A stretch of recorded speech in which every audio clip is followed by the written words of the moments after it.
Spence, the other day, Jack Catterall, one half of the upcoming fight, the rematch with Josh Taylor.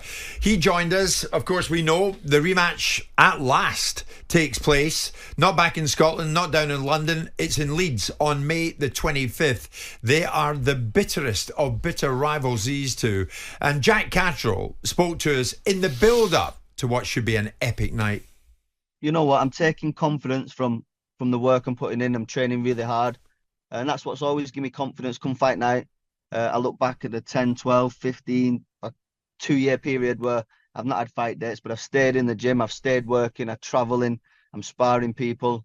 That's what gives me the confidence, and I'm bang up for this fight. I think after the first fight, you have a feeling when you've been in the ring with somebody for the first time, and we've seen that at the weekend with Ryan Garcia and Henry. They've shared the ring before, so I've been in the ring. Listen, he's going to come with a different approach, and so am I, but I've been in there, and I just feel like I'm the better fighter.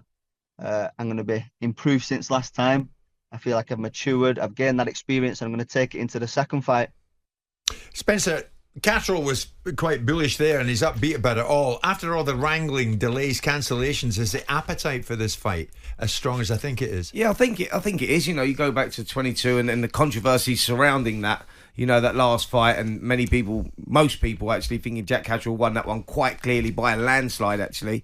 Josh Taylor got the result, so people wanted to see the return. You know, it's a chance for Josh Taylor to right the wrongs of the last contest. He says that he feels that he won that fight, but he wants to go over it again, wants to go over old ground, step back down at 140, which is interesting as well, 140 pounds, which will probably suit Jack Catterall more than it will Josh Taylor. But look, looking forward to that fight, I really am. It's a fantastic fight. I'm glad that we eventually got this return on.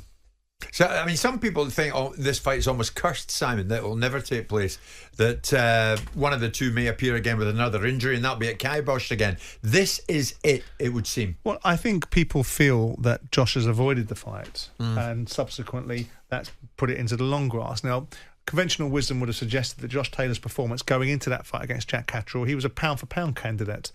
Performed poorly, and Jack Catterall was outstanding in that fight, and he lost. Now, most people would have felt that Josh would have come back and dealt with that, but in between then and then, he's lost to Teofimo Lopez. So now you've got another question on Josh Taylor. Did he lose against Jack Catterall? And he definitely lost against Teofimo Lopez. So there's all this jeopardy.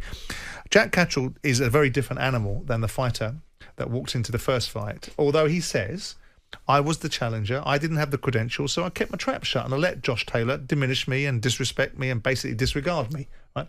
This time round, because we can see the change in his dynamic, we can see the change in the fact he's sticking it on Josh. It's disrespectful in terms of what Jack Catterall's saying, not because it's disrespectful, but in terms of what Josh did to him first time round, Jack is doing to him now, which is basically being the bully in the conversation, because he now fancies his chances. What I think you've got there, and to answer your question, absolutely is a compelling fight.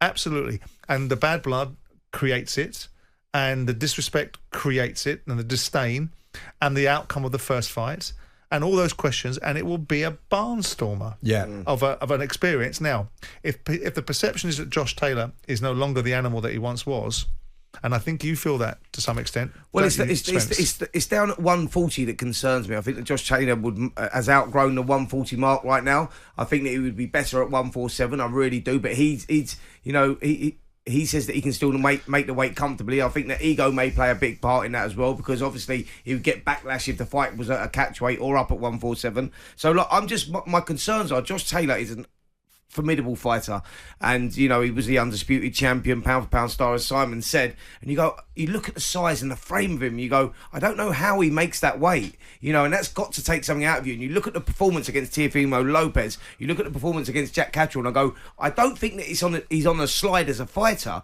I just think that the weight is beating him as opposed to the boxing itself, and I think that the weight plays a big part in that. You know, he says that he's going to get it right this time and we'll see a different guy, but that remains to be seen. The weight concerns me. That's all it is. Who wins it? Well, you got to go off the last fight, and I think at 140, I'm going to lean towards Jack Catterall. I really do, because I think, like I say to you, it was where the fight was going to land. If they would have done a catch weight 143, 144, or 147 up at welterweight, I would have gone for Josh Taylor. But because it's at 140, I think Jack Catterall Jack Catterall wins the fight. You go with that, Simon? I don't. I think that if Josh Taylor is anything vaguely resembling what he was like pre-Catterall and pre-Lopez, and those were just bad experiences, and he can still make 140, I think he's got the class and the ability to deal with Jack Catterall. Okay, I mean, we should be thankful, I suppose, that this is another big fight that's going to take place here in the UK. It seems like all the big fights these days head out to Saudi Arabia. And it begs the question, what's the end game for Saudis in boxing? Are they definitely more than a flash in the pan for this sport? It would seem they very much are.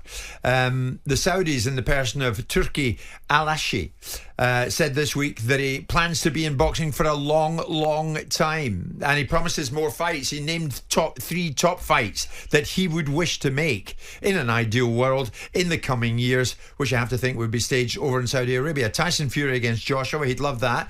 Canelo against Terence Crawford, he'd love that.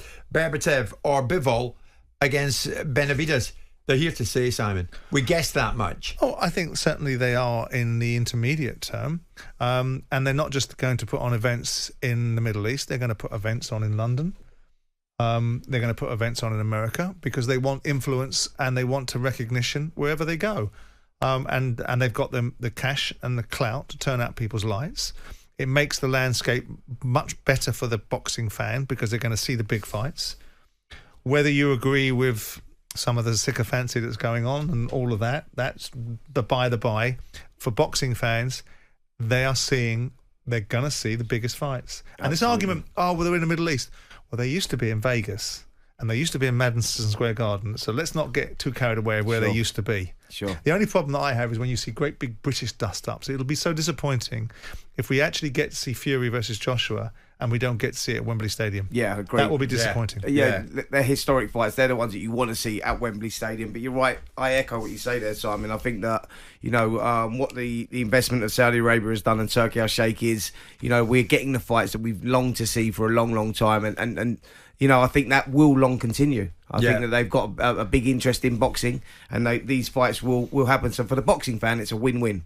Well, this one's not going to head out to Saudi. It's going to be in LA. It's been announced that Terence Crawford will challenge Israel Madrimov for his WBA super welterweight world title on August the 3rd in Los Angeles. What do you think of that one? Crawford back. It's great. I think that Terence Crawford, the plan for Terence Crawford is a two-weight undisputed world champion. He wants to become a three-weight undisputed world champion and he sees a pathway to doing that. And Madrimov is a tough guy. He's only had 10 fights, 10 wins, 7 of those by KO, but he's a formidable fighter, great amateur, world champion, WBC world champion. WBA world champion, and this is an opportunity for Terence Crawford to pick up the title there and then go and try and clean up there. I think the long-term goal is for Terence Crawford to be boxing Canelo Alvarez. I think that's the fight they want to make. Turkey Al Sheikh has shown an interest in that as well. So it's about Terence Crawford growing into the weight, going up through the weights. Canelo Alvarez obviously come up from welterweight to super middleweight, so it is achievable. Terence Crawford's come up from lightweight and he's looking to go up, through the weights. Great fighter, and that's a great fight. Great card, actually, on August the 1st. Spencer's right, Simon. Alvarez Crawford is on Turkey Al Sheikh's bucket list. Well, of course he is, because Terence Crawford is now being reputed to be, after his demolition of Errol Spence, pound for pound, the best fighter. Canelo Alvarez is the best revenue generator and the biggest name in the sport. You're going to want to put them on collision courses if you possibly can, if you can get Crawford to step up to the weight classes that he fights in. But there's a whole raft of other fights in there. We've seen the return of Andy Ruiz. Fortunately, he's lost some weight. Otherwise, how the hell would he and Jarrell Miller get in the same ring? That's a great point. Great tight point. Squeeze. Okay.